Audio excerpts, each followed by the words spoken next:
السلام علیکم ورحمۃ اللہ وبرکاتہ۔ الحمد للہ رب العالمین والعاقبۃ للمتقین والصلاة والسلام علی اشرف الانبیاء والمرسلین نبینا محمد وعلی آلہ وصحبہ اجمعین، اما بعد۔ محترم ناظرین کرام، جیسا کہ ہم بخوبی واقف ہیں کہ کورونا وائرس کی وجہ سے مسلمانوں کی اکثریت اس سال نماز عید گھر پر ادا کرنے والی ہے، اس لیے کہ مساجد میں اور عیدگاہوں میں نماز عید کا اہتمام نہیں کیا جا رہا ہے، تو میں نے یہ مناسب سمجھا کہ آپ کے سامنے عید سے متعلق چند باتیں رکھوں اور نماز عید کا طریقہ آپ کے سامنے بتا دوں تاکہ ہم سب اس پر اچھی طریقے سے عمل کر سکیں۔ جیسے ہی شوال کا چاند نظر آ جائے، عید کا چاند نظر آ جائے، نبی کریم صلی اللہ علیہ وسلم کی یہ سنت رہی ہے کہ آپ تکبیرات کا اہتمام کرتے تھے۔ صحابہ، سلف صالحین تمام اس پر عمل کرتے تھے۔ ہم کو بھی چاہیے کہ ہم تکبیرات کا اہتمام کریں۔ جیسے ہی چاند نظر آ جائے، اٹھتے بیٹھتے چلتے پھرتے خود بھی اہتمام کریں، اپنے بیوی بچوں کو بھی کہیں، بڑے چھوٹے سب اس چیز کا اہتمام کریں۔ اور نماز فجر کے بعد سے عید کی نماز سے پہلے تک کثرت کے ساتھ اس کا اہتمام کریں۔ تکبیرات کے الفاظ بڑے آسان ہیں اور مجھے یقین ہے کہ آپ تمام لوگ اس کو جانتے ہوں گے۔ اللہ اکبر، اللہ اکبر، اللہ اکبر، لا الہ الا اللہ، اللہ اکبر وللہ الحمد۔ اور دوسرا ایک اور صیغہ ہم کو ملتا ہے، اللہ اکبر کبیرا، الحمد للہ کثیرا، سبحان اللہ بکرۃ وعصیلا۔ ان تکبیرات کا ہم کو اہتمام کرنا چاہیے۔ محترم سامعین، نماز فجر کی ادائیگی کے بعد غسل کر لیں اچھی طریقے سے۔ اللہ تعالیٰ نے جو ہم تمام کو اچھے کپڑے، اچھا لباس ہمارے لیے میسر کیا ہے، زیب تن کریں، خوشبو لگائیں اور مصلی سے آنے سے پہلے کوئی میٹھی چیز مثلاً کھجور وغیرہ کھا لیں۔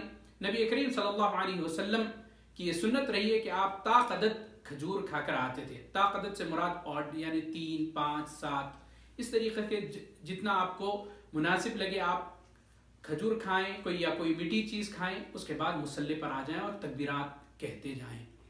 نماز عید کا وقت کب سے ہے؟ جب سورج اچھی طریقے سے نکل جائے یعنی سفید ہو جائے، اس وقت سے لے کر زوال سے پہلے تک کے نماز عید کا وقت ہے۔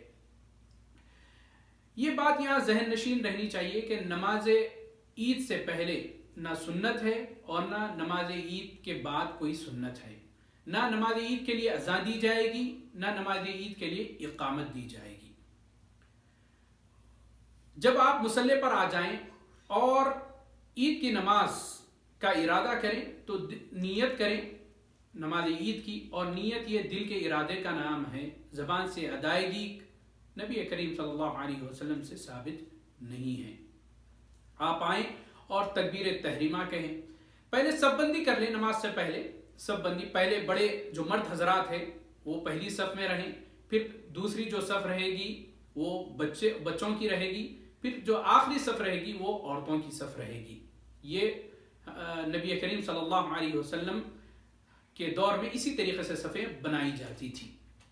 تو جب آپ صف بندی کر لیں، صف بندی کرنے کے بعد جب آپ نماز کے لیے جو کھڑے ہوں تو گھر کے جو بڑے ہیں وہ نماز پڑھائیں، اللہ اکبر کہہ کر تکبیر تحریمہ کہیں، اور پھر دعائے استفتاح جیسے سبحانک اللہم وبحمدک وتبارک اسمک وتعالی جدک ولا الہ غیرک، یا جو دوسری دعا ہے اللہم باعد بینی بین خطایا، وہ اس دعا کو آپ پڑھ سکتے ہیں۔ اس کے بعد 7 زائد تکبیریں کہیں گے، 7 زائد تکبیریں، اللہ اکبر، اللہ اکبر، اللہ اکبر، اسی طریقے سے 7 زائد تکبیریں کہیں گے۔ سنن بیہقی میں عبداللہ ابن مسعود رضی اللہ تعالیٰ عنہ کے عمل کو امام بیہقی نے ذکر کیا ہے کتاب صلاۃ العیدین میں، کہ تکبیرات کے درمیان وہ الحمدللہ کہا کرتے تھے، اور ان سے نبی کریم صلی اللہ علیہ وسلم پر درود بھیجنا، دعائیں بھی ثابت ہے۔ امام بیہقی رحمۃ اللہ علیہ نے عبداللہ ابن مسعود رضی اللہ تعالیٰ عنہ کے اس عمل کو ذکر کرنے کے بعد کہا ہے کہ آپ کے اس عمل کے مخالف کوئی صحابی نہیں ہے، گویا کہ اس عمل پر صحابہ کرام رضوان اللہ تعالی علیہم اجمعین کے درمیان اجماع سکوتی ہے، اور یہ صحیح سند کے ساتھ امام بیہقی نے اس عمل کو ذکر کیا ہے۔ تو ہم کو بھی چاہیے کہ تکبیرات کے 2-3 تکبیرات کے درمیان الحمدللہ الحمدللہ اللہ کی حمد بیان کرتے چلیں۔ اس کے بعد آپ 7 تکبیریں کہیں، اس کے بعد سورہ فاتحہ پڑھیں۔ افضل تو یہ ہے کہ سورہ فاتحہ کے بعد آپ سورہ اعلیٰ پڑھیں، کیونکہ نبی کریم صلی اللہ علیہ وسلم اکثر عیدین کی نماز میں سورہ اعلیٰ کی تلاوت کرتے تھے پہلی رکعت میں۔ آپ پھر رکوع میں جائیں، سجدے کریں، جب رکوع سجدے کے بعد دوسری رکعت کے لیے کھڑے ہو جائیں، کھڑے ہونے کے بعد پھر 5 زائد تکبیریں کہیں، اللہ اکبر اللہ اکبر اللہ اکبر اللہ اکبر اللہ اکبر۔ پھر ان تکبیروں کے درمیان آپ، جیسا کہ میں نے ابھی کہا ہے، کہ آپ اللہ کی حمد بیان کر سکتے ہیں۔ اس کے بعد سورہ فاتحہ پڑھیں، سورہ فاتحہ کے بعد سورہ غاشیہ، جو نبی کریم صلی اللہ علیہ وسلم کے اکثر عیدین میں آپ دوسری رکعت میں سورہ غاشیہ کی تلاوت کرتے تھے۔ آپ کو جو صورت بھی یاد ہے آپ پڑھیں، ضروری نہیں ہے کہ سورہ اعلیٰ پڑھیں، سورہ غاشیہ، جو آپ کو یاد ہے وہ صورت آپ پڑھ سکتے ہیں۔ اس کے بعد آپ نماز مکمل کر دیں۔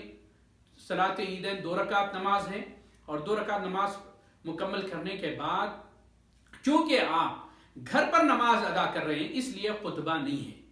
جو گھر پر ادا کرنے والے ہیں، کیونکہ خطبہ جو ہوتا ہے وہ جوامع میں اور عیدگاہوں میں خطبہ دیا جاتا ہے، لیکن گھر پر خطبہ دینا یہ چیز صحیح نہیں ہے۔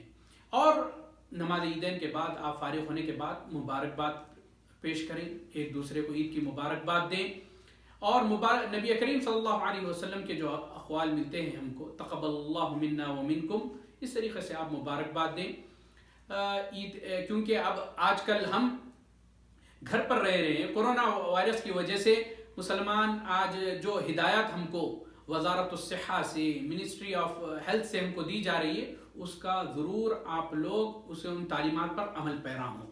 اللہ تعالیٰ سے دعا ہے کہ اللہ تعالیٰ ہم تمام کے نیک عمل کو قبول فرمائیں، اللہ تعالیٰ ہم تمام اس عید کو ہمارے لیے راحت اور فرحت کا ذریعہ بنائیں۔ والسلام علیکم ورحمۃ اللہ وبرکاتہ۔